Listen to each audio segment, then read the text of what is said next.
الشمس کوورت، جب سورج بے نور ہو جائے گا، ستارے جھڑ جائیں گے، وَإِذَا الْجِبَالُ سُيِّرَتْ، پہاڑ اپنی جگہ سے ہلا دیے جائیں گے، وَإِذَا الْعِشَارُ عُطِّلَتْ، 10 ماہ کی گاون اونٹنیاں ایسے ہی چھوڑ دی جائیں گی۔ ایک تمثیل ہے، مثال ہے، یعنی لوگ اپنے قیمتی اموال کو بھی بھول جائیں گے۔ وَإِذَا الْوُحُوشُ حُشِرَتْ، خوف اور دہشت کی وجہ سے جنگلی جانور شہروں میں آ جائیں گے۔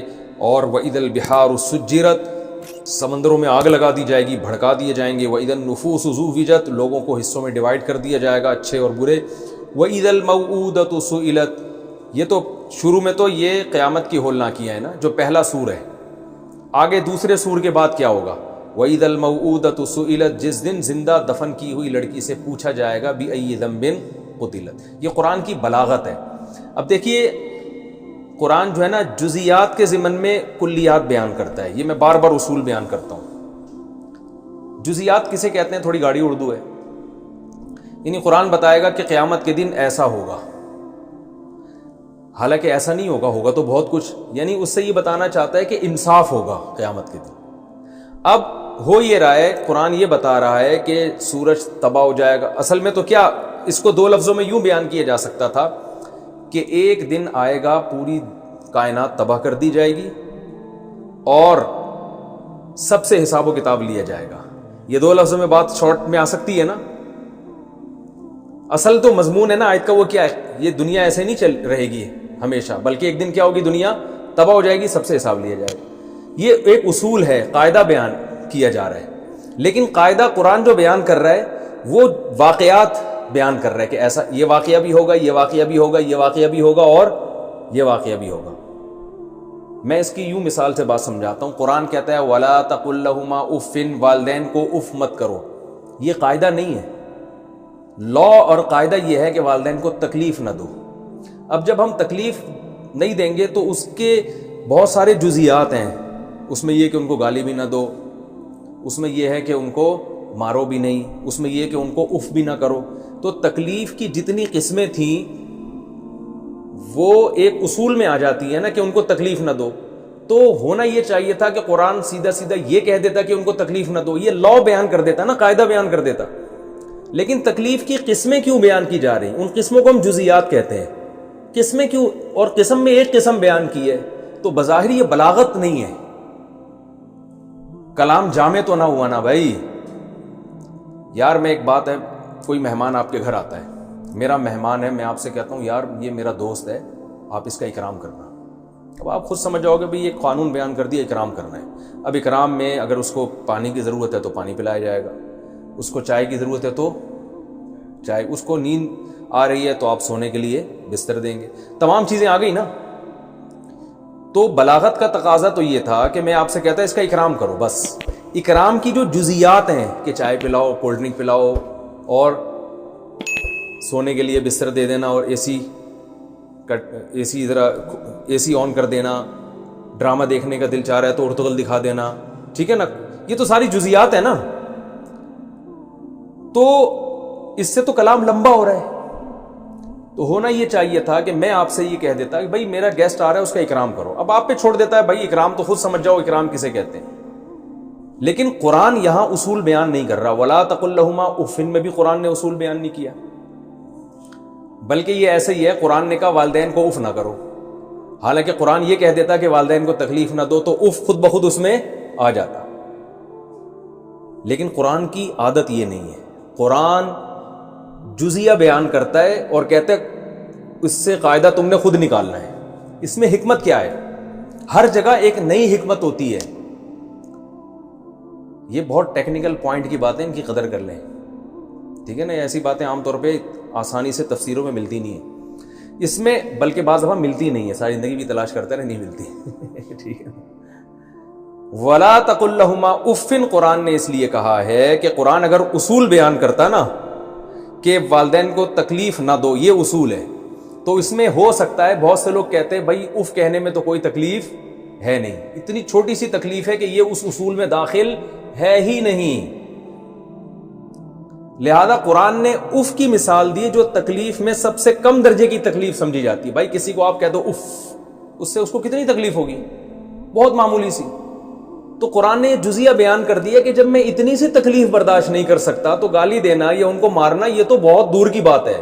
تو اصول جو قاعدہ اور ضابطہ تھا نا کہ بالکل بھی تکلیف نہیں دینی, یہ قاعدہ اور ضابطہ اگر اس طرح سے بیان کیا جاتا کہ بالکل نہیں دینی تو بات سمجھ میں نہ آتی, بلکہ تکلیف کی ایک قسم بیان کر دی, وہ قسم جس میں تکلیف بہت کم ہوتی ہے وہ بیان کر کے قرآن نے اصول سمجھا دیا کہ جب اتنی تھوڑی سی تکلیف دینا جائز نہیں ہے تو اس سے اونچے درجے کی تکلیف تو بالکل ہی حرام ہے. اس کی اب مثال میں مہمان پہ فٹ کرتا ہوں.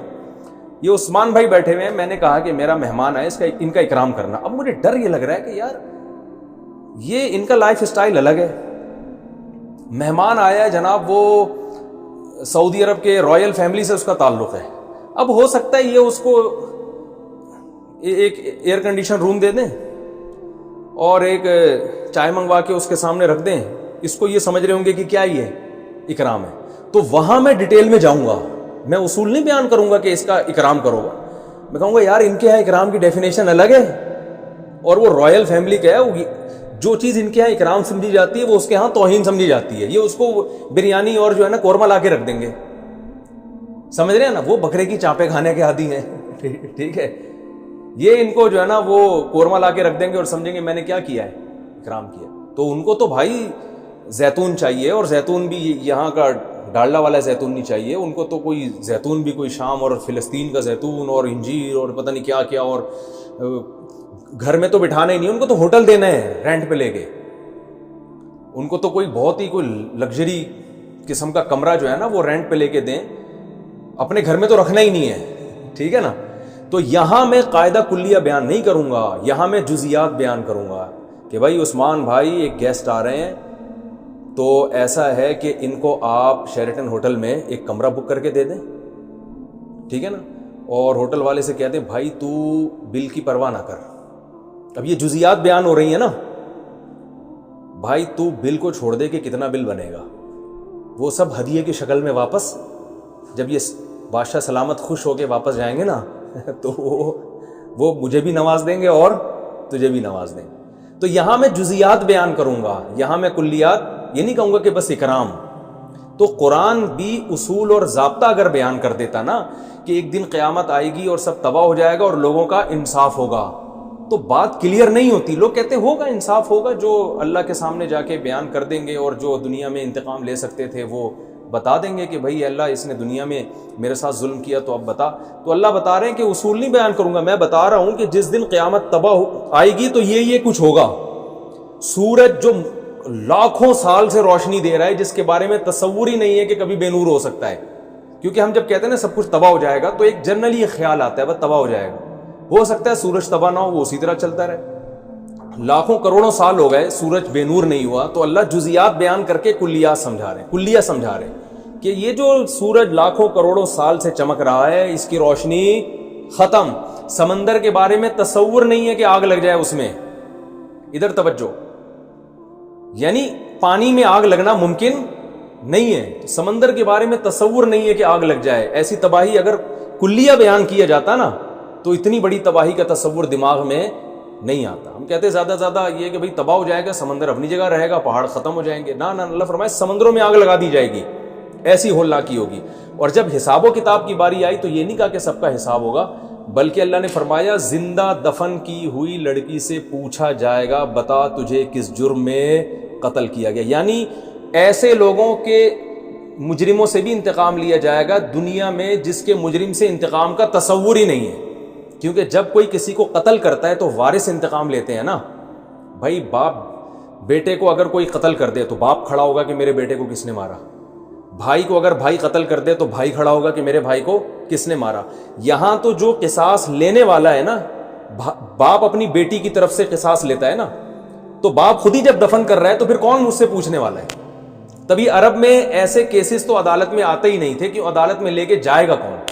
بھائی اگر جج کے سامنے ایک شخص جائے گا کہ فلاں نے اپنی بیٹی کو قتل کیا ہے, تو جج اس زمانے میں اس سے کہتا کہ یہ کیس تمہارا تو بنتا ہی نہیں ہے, یہ تو باپ اس کا وارث ہے, باپ آ کے کیس کرے گا. اور ظاہر ہے باپ کرے گا ہی نہیں, کیونکہ دفن کس نے کیا ہے, باپ نے. تو ایسے کیسز دنیا میں اس میں انصاف ملنے کی امید بالکل بھی نہیں ہوتی. تو اللہ نے اگر یوں بیان کر دیتے کہ ایک دن دنیا تباہ ہو جائے گی اور لوگوں سے انصاف لیا جائے گا، تو کتنا گہرا انصاف ہوگا یہ بات سمجھ میں نہیں آتی. اس لیے اللہ نے اس کے لیے ایک مثال دے دی کہ وہ انصاف اتنا گہرا ہوگا کہ وَإِذَا الْمَوْءُودَةُ سُئِلَتْ، زندہ دفن کی ہوئی لڑکی سے اللہ خود پوچھے گا بتا تجھے کس جرم میں قتل کیا گیا. یعنی اس کا طرف سے جو ولی ہوگا وہ اللہ ہو جائے گا، حالانکہ ایسی لڑکیوں کو انصاف کی توقع تھی نہیں. تو جب ان لوگوں سے بھی انصاف لیا جائے گا تو باقی لوگ جن کے مطالبہ کرنے والے بہت سے ہوں گے ان کا کیوں نہیں ہوگا؟ کیونکہ اس لڑکی کے بارے میں تو اللہ ولی ہوگا نا.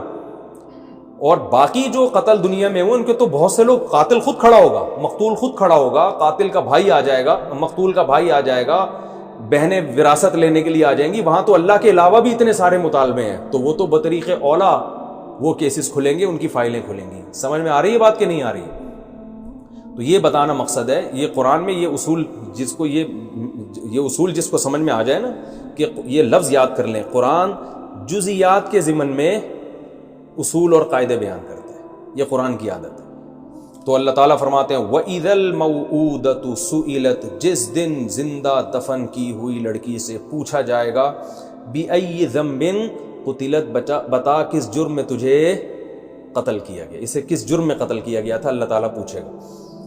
وَإِذَا الصُّحُفُ نُشِرَتْ، اور جس دن صحیفوں کو کھول دیا جائے گا، اعمال نامے، فائلیں کھلیں گی، اور آسمان کو یعنی آسمان کے چمڑے کو کھینچ دیا جائے گا، یعنی آسمان کو کھول دیا جائے گا، جہنم کو مزید بھڑکا دیا جائے گا، جنت کو سجا کے قریب لایا جائے گا. عَلِمَتْ نَفْسٌ مَا أَحْضَرَتْ، کسی بھی نفس نے جو کچھ بھی کیا ہوگا، جو کچھ حاضر کیا ہوگا وہ سب اپنی آنکھوں سے دیکھ لے گا. فَلَا أُقْسِمُ بِالْخُنَّسِ، اب آگے اللہ تعالیٰ نے قسمیں اٹھائی ہیں کہ یہ قرآن اللہ کا کلام ہے اور لانے والے جبریل ہیں، اور جن پر لایا جا رہا ہے وہ بھی مجنون اور دیوانے نہیں ہیں، ان بھی پورے ہوش و حواس ہیں، ان کے پورے بصیرت کے ساتھ وہ اس کو اللہ کا کلام سمجھ کے آپ تک پہنچا رہے ہیں. تو جبریل کی تعریف ہے وہ ترجمے میں تفصیل سے ہو چکی ہے، اور اللہ نے نبی صلی اللہ علیہ وسلم کی تعریف بھی کی، وَمَا صَاحِبُكُمْ بِمَجْنُونَ، تمہارے ساتھی دیوانے، کیونکہ بہت سارے آپ پہ نا الزام لگائے جاتے ہیں. بعض کہتے تھے کذاب ہیں، معاذ اللہ جھوٹے ہیں، بعض کہتے تھے دیوانے ہو گئے، ان کو ہوش نہیں ہے. تو اللہ نے ایک اور جگہ فرمایا کہ تم اکیلے کھڑے ہو جاؤ، تقوموا للہ مثنی و فرادا، کہ تم لوگ نا دو دو تین تین کی ٹولیاں بنا کے اکیلے کھڑے ہو کے سوچو، ما بصاحبکم من جنہ، تمہارے ساتھی میں کوئی جنون نہیں ہے، کیونکہ جنون کی کوئی علامت ان میں نہیں پائی جاتی. جو مجنون ہوتے ہیں نا، دیوانے ہوتے ہیں، پاگل ہو جاتے ہیں، وہ اوپر سے کیا ہو جاتے ہیں، جیسے جتنے بھی روحانی علاج والے لوگ ہیں آپ دیکھیں، یہ کوئی ایسا نہیں ہوتا کہ ساری باتیں ٹھیک کر رہے ہو ایک خراب کر رہے ہو. جب آپ ان کے ساتھ بیٹھ کے باتیں سنیں گے تو آپ کو 90 باتیں عجیب سی لگیں گی، کہ یہ 10 باتیں ایسی ہوں گی جو نماز روزے کی جو بالکل نارمل باتیں ہوتی ہیں. تو جو مجنون ہوتا ہے نا، جو پاگل ہوتا ہے، وہ تھوڑا پاگل نہیں ہوتا، وہ یا تو پورا پاگل ہوگا یا بالکل کیا ہوگا، کیونکہ دماغ جب تھوڑا سا کریک ہوتا ہے نا تو آدمی ہر تھوڑی دیر کے بعد الٹی پھینک رہا ہوتا ہے. تو یہ روحانی علاج والوں میں تم نے بہت دیکھا ہے یہ سب. تو اللہ تعالیٰ فرماتے ہیں وما صاحبکم بمجنون، تمہارے ساتھی کیا ہیں، وہ مجنون بھی نہیں ہیں، اور انہوں نے اپنی آنکھوں سے جبریل علیہ السلام کو دیکھا بھی ہے، اور غیب پر بخیل بھی نہیں ہے. اللہ کا جو کلام ہے تم تک پہنچا رہے ہیں، اور یہ شیطان مردود کا کلام نہیں ہے. فَأَيْنَ تَذْهَبُونَ، تو یہ سب کے بعد تم کہاں جا رہے ہو اس کلام کو چھوڑ کر. اور یہ کلام تمام جہان والوں کے لیے نصیحت ہے، اور خاص طور پر تم میں جو چاہتا ہے کہ سیدھے راستے پہ چلے. ایک تو ہے نصیحت تو سب کے لیے، لیکن آگے اللہ نے فرمایا اس شخص کے لیے جو سیدھے راستے پہ چلنا چاہتا ہے. یعنی ایک تو جنرلی سب کے لیے نصیحت ہے، لیکن فائدہ اس کو ہوگا جو سیدھے راستے پہ چلنا چاہتا ہے. اور آگے اللہ نے فرمایا تم چاہ نہیں سکتے جب تک اللہ نہ چاہے. تو یہ اس پہ اشکال ہوتا ہے کہ جب اللہ ہی نہیں، ہم تو چاہیں گے بھی تو اللہ جب تک نہ چاہے. تو یہ خوب ذہن میں رکھیں کہ ہر چیز کا خالق اللہ ہے. ہم اگر چاہتے ہیں نا تو چاہت بھی ایک عمل ہے نا، ایک مخلوق ہے.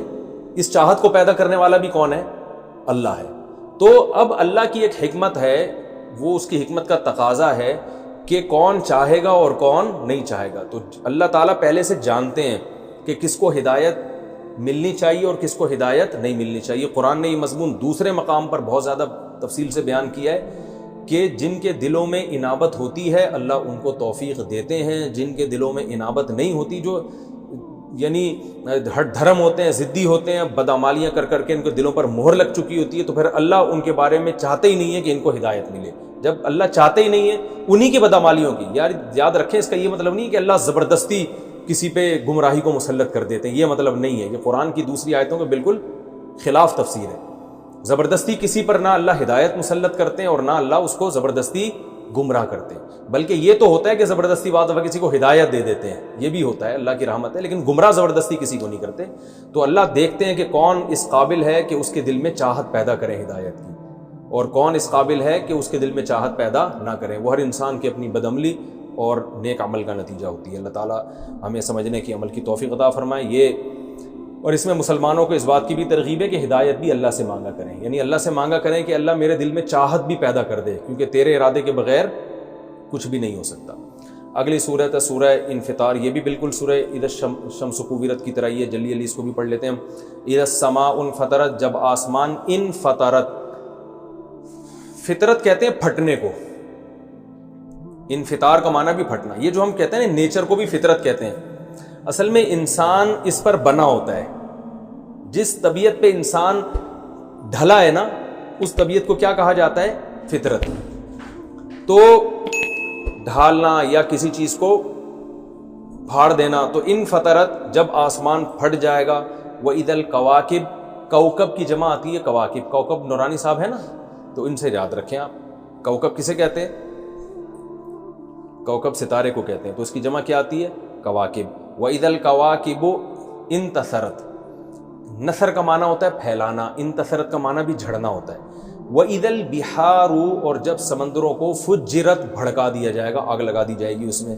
وَإِذَا الْقُبُورُ، اور جب قبروں کو، قبور قبر کی جمع، بُعْثِرَت، اکھاڑ دیا جائے گا۔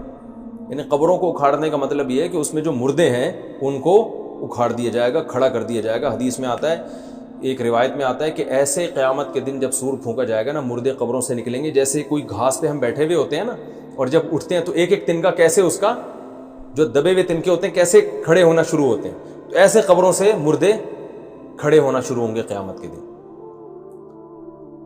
علمت نفس، تو ہر نفس جان لے گا، ما قدمت، جو اس نے آگے بھیجا، وأخرت، اور جو وہ پیچھے چھوڑ کر آیا۔ پیچھے ہم دنیا میں کیا چھوڑ کر گئے ہیں اور آخرت کے لیے ہم نے کیا بھیجا ہے آگے، یہ سب ہم جان لیں گے۔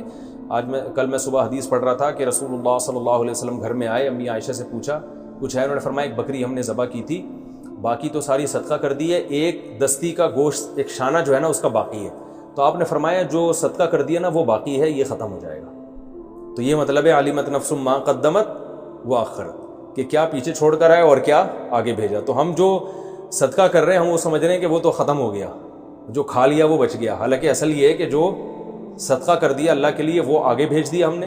تو ہر نفس پہچان لے گا کہ میں نے دنیا میں کیا پیچھے چھوڑا ہے اور کیا میں آگے، تو عمل بھی آگے جاتا ہے، صدقات بھی آگے جاتے ہیں، نیکیاں جو بھی حدیث میں آتا ہے کہ تم کسی سے مسکرا کے بات کرتے ہو تو یہ بھی کیا ہے؟ صدقہ، یہ بھی اللہ کے بینک میں یہ چیز بھی جمع ہو رہی ہے۔ یا ایھا الانسان، اے انسان، ما غرک، ما کا معنی ایو شیء، ما کا معنی کیا ہے؟ ایو شیء، کون سی چیز؟ غرک، غرہ اصل میں تھا غارارا، غرہ اصل میں کیا تھا؟ غارارا، ضربہ کی طرح، اس کا معنی ہے دھوکہ دینا، غرور سے نکلا ہے۔ اردو میں غرور تکبر کو کہتے ہیں۔ وہ ایک بہت ہی باریک آدمی تھا نا، تو اس سے کسی نے پوچھا کہ یار تمہاری یہ صحت کا راز کیا؟ اس نے کہا ایک چمچی دودھ نہار منہ گھٹا-گھٹ پیتا ہوں، ایک چمچی دودھ نہار منہ گھٹا-گھٹ، اور الحمدللہ اس پر میں نے غرور تکبر کبھی بھی نہیں کیا۔ تو اس نے کہا بھی تیرے پاس غرور کرنے کے لیے ہے کیا؟ تو اردو میں جو غرور ہے کسے کہتے ہیں؟ تکبر کو، لیکن عربی میں کسے کہتے ہیں؟ دھوکے کو۔ تو غرہ کا معنی غرارہ، ضربہ کی طرح، اس کا معنی ہے دھوکہ دینا۔ یا ایھا الانسان، اے انسان، ما غرک، کس چیز نے تجھے دھوکہ دیا؟ بی ربک، تیرے رب کی طرف سے، الکریم، جو بڑا کرم والا ہے، یعنی تیرا رب جو تجھے پالنے والا ہے اور کرم والا ہے، اس کی طرف سے تجھے کس چیز نے دھوکے میں ڈال دیا؟ تجھے ہر چیز سمجھ میں آ رہی ہے، باپ بھی سمجھ میں آ رہا ہے، ماں بھی سمجھ میں آ رہی ہے، بیوی بھی سمجھ میں آ رہی ہے، بچے بھی سمجھ میں آ رہے ہیں، باس بھی سمجھ میں آ رہا ہے، پڑوسی بھی سمجھ میں آ رہے ہیں، اور امریکہ بھی سمجھ میں آ رہا ہے، برطانیہ بھی سمجھ میں آ رہا ہے، سب کچھ سمجھ میں آ رہا ہے۔ نہیں آ رہا تو جس رب نے تجھے پیدا کیا اور اتنا کرم تیرے اوپر، اتنی نعمتیں تجھے دی، تو اس سے تجھے کس نے غافل کر دی ہے؟ یہ آیت کا مطلب ہے. تو میں اب گرامر کے ساتھ ساتھ جو تفسیر ہوتی ہے مختصر وہ بھی بتاتے رہتا ہوں. الذی وہ کرم ایسا کریم ہے, الذی یہ وہ رب ہے, خلقا جس نے پیدا کیا, ضربہ کی طرح, خلقا تجھے پیدا کیا, فسواکا اور پھر تجھے برابر کیا, فعدلکا اور تیرے جو ہے نا فسواکا کا معنی برابر کیا, اور عدلکا ہر چیز میں توازن پیدا کیا. عدل توازن کو کہتے ہیں نا. سارے پرزے بھی اللہ نے ماں کے پیٹ میں لگا دی, اور وہ بھی ایک تناسب سے. یہ نہیں ہے کہ یہ والی آنکھ اتنی بڑی تو یہ والی اتنی چھوٹی, ایسا نہیں ہے, ٹھیک ہے نا. ہر چیز ایک خاص اندازے سے اس نے, یہ ایسا نہیں ہے کہ یہ انگلی وہ نکل کے باہر جا رہی ہے اور یہ انگلی اتنی سی, کوئی معذور ہو جائے تو ایک الگ بات ہے, نارملی ایسا ہوتا نہیں. عدالہ ضربہ کی طرح, فی ای صورتن, ای صورتن, ای کا معنی جس, پھر جس صورت میں, ما وہ صورت, شاء جس میں اللہ نے چاہا, رکبک, رکبا یرکبو ترکیبن, سبح یسبح تسبیحن کی طرح. اس کا معنی مرکب کرنا یعنی جوڑ دینا. پھر جس صورت میں چاہا تجھے ترکیب کیا اس نے, یعنی جو صورت دینا چاہا تجھے اس نے دے دی. یعنی اتنا کریم رب ہے, تو ایسے کریم رب کی طرف سے تجھے کس چیز نے دھوکے میں ڈال دیا؟ تو اپنے رب کی طرف سے غافل کیوں ہے؟ تو اس کی عبادت کیوں نہیں کرتا؟ اس کو فالو کیوں نہیں کرتا؟ کلا, اللہ فرماتے ہیں ہرگز ایسا نہیں ہے. کیا مطلب؟ تو رب کی طرف سے غافل ہے, رب کے احکامات کو فالو نہیں کر رہا, اور اسی کو کیا سمجھ رہا ہے صحیح. تو اللہ فرماتے ہیں تیری یہ سوچ ہرگز صحیح نہیں ہے. بل اصل وجہ کیا ہے؟ تکذبون بالدین, کذب یکذب تکذیبا کا معنی جھٹلانا, دین کسے کہتے ہیں؟ روز جزا کو. تم لوگ روز جزا کو جھٹلاتے ہو, اس کی وجہ سے یہ سب ہو رہا ہے. اگر تمہیں خوف ہو نا کہ ایک دن قیامت میں اللہ کے سامنے حساب و کتاب دینا ہے, تو پھر کوئی بھی رب کی طرف سے غافل نہ ہو. یعنی رب کے احسانات کم نہیں ہیں, بلکہ بات یہ ہے کہ آپ میں جواب دہی کا خوف ختم ہو گیا. تو اصل وجہ کیا ہے؟ بل تکذبون بالدین, تم روز جزا کو جھٹلاتے ہو. وَإِنَّ عَلَيْكُمْ لَحَافِظِينَ, حالانکہ تمہارے اوپر, یہ واو حالیہ ہے. میں نے بتایا تھا نا, واو کبھی کبھار ایک جملے کے شروع میں آتا ہے یہ بتانے کے لیے کہ یہ کام اس کنڈیشن میں ہوا ہے. جاءنی زید, میرے پاس زید آیا, وَهُوَ رَاكِبٌ, اس حال میں کہ وہ سوار تھا, کنڈیشن تھی. تو اللہ فرماتے ہیں تم روز جزا کو جھٹلا رہے ہو, حالت یہ ہے کہ تم پر ہم نے, تمہارے اوپر حافظین ہیں, حفاظت کرنے والے فرشتے. یعنی تم تو انکار کر رہے ہو کہ پتہ قیامت نہیں ہوگی اور حساب و کتاب کا کوئی سسٹم ہی نہیں ہے. اللہ فرماتے ہیں جبکہ حقیقت یہ کہ جب تم انکار کر رہے ہوتے ہیں نا, اس وقت بھی فرشتے تم پر مقرر ہیں, تمہارے ایک ایک عمل کو نوٹ کر رہے ہیں. تو اگر حساب و کتاب نہ ہوتا تو یہ فرشتے ہم نے کندھوں پہ بٹھائے ہوتے. یعنی عین اس وقت بھی یہ فرشتے کیا ہوتے ہیں؟ موجود ہوتے ہیں تمہارے کندھوں پہ. کرامن, اور یہ فرشتوں کی صفت کیا ہے؟ عزت دار ہیں. کریم کی جمع کرام. کاتبین, لکھنے والے. ایک ایک چیز تمہاری لکھی جا رہی ہے اور تم کہہ رہے ہو کہ حساب و کتاب ہے ہی نہیں, اور اسی وجہ سے رب کی طرف سے کیا ہو؟ غافل ہو. یعلمون, یہ جانتے ہیں, ما ان کاموں کو, تفعلون جو تم کرتے ہو, تمہارے ایک ایک عمل کو یہ نوٹ کر رہے ہیں. پھر آگے اللہ فرماتے ہیں حساب و کتاب ہوگا. ان الابرار, بے شک نیک لوگ, ابرار بر کی جمع ہے, بر نیک آدمی کو کہتے ہیں, ابرار اس کی جمع. لفی نعیم, لام تاکید کے لیے, فی کا معنی میں, نعیم کا معنی نعمتوں میں. بے شک نیک لوگ کس میں ہوں گے؟ نعمتوں میں ہوں گے. وَإِنَّ الْفُجَّارَ, اور فجار فاجر کی جمع ہے, جیسے کافر کی کفار آتی ہے, اور فاسق فاجر لوگ, برے لوگ, لفی جہیم, جہنم میں ہوں گے. یسلونا, یسلونا کو سمجھیں, یہ لفظ قرآن میں بہت استعمال ہوا ہے, اصل میں تھا یسلیونا, یسمعون کی طرح, جس کو پڑھا جاتا ہے یسلونا. تو صلیہ یسلا, سمیع یسمعو کی طرح. اس کا معنی ہوتا ہے آگ میں داخل ہونا. کیا معنی ہوتا ہے اس کا؟ آگ میں. ویسے کسی بھی جگہ داخل ہو تو دخلا کا لفظ استعمال ہوتا ہے. آگ میں داخل ہونے کے لیے عربی میں صلا یا یسلیو, صلیہ یسلیو, ٹھیک ہے, آگ میں داخل ہونا. اور اصلا یا یسلیو, اکرما کی ہوگا تو اس کا معنی ہوتا ہے آگ میں داخل کرنا. یہ لفظ قرآن میں بہت آئے گا. یسلونہا, یہ لوگ اس آگ میں داخل ہوں گے, یوم الدین, روز جزا کے دن. وما ہم عنہا بغائبین, اور یہ لوگ اس آگ سے غائب ہونے والے نہیں ہیں.